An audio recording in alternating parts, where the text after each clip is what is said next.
Hi! Welcome to I Question PH.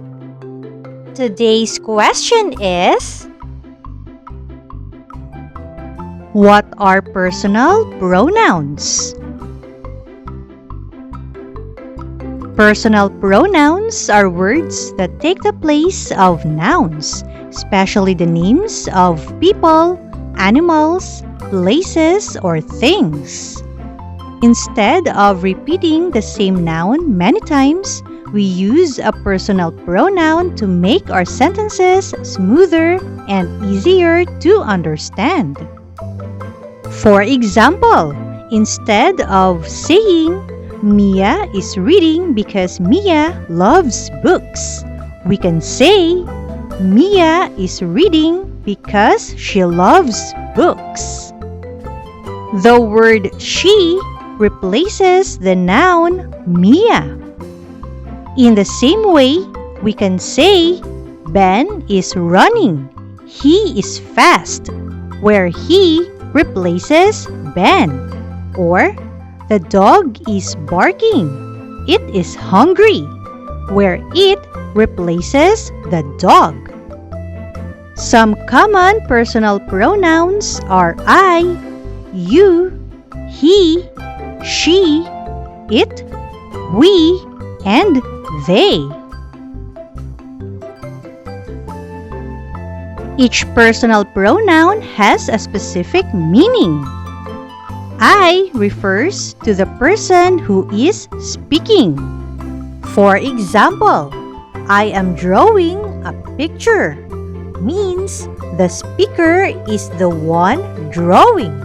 You refers to the person or people being spoken to, as in, you are a good listener. He refers to one boy or man, while she refers to one girl or woman. For example, he is my brother tells us that the brother is being talked about. While she is my teacher tells us that the teacher is a woman. It refers to an animal, object, or thing when we do not repeat its name, such as in, it is raining, or the kitten is sleeping. It looks peaceful. We refers to the speaker and one or more other people together, while they refers to two or more people, animals, or things, such as we are classmates. They are playing outside. Personal pronouns also change depending on the job they do in a sentence. When the pronoun is the subject or the one performing the action, we use I, you, he, she, it, we, and they. For example, she reads every day. She is the one doing the reading.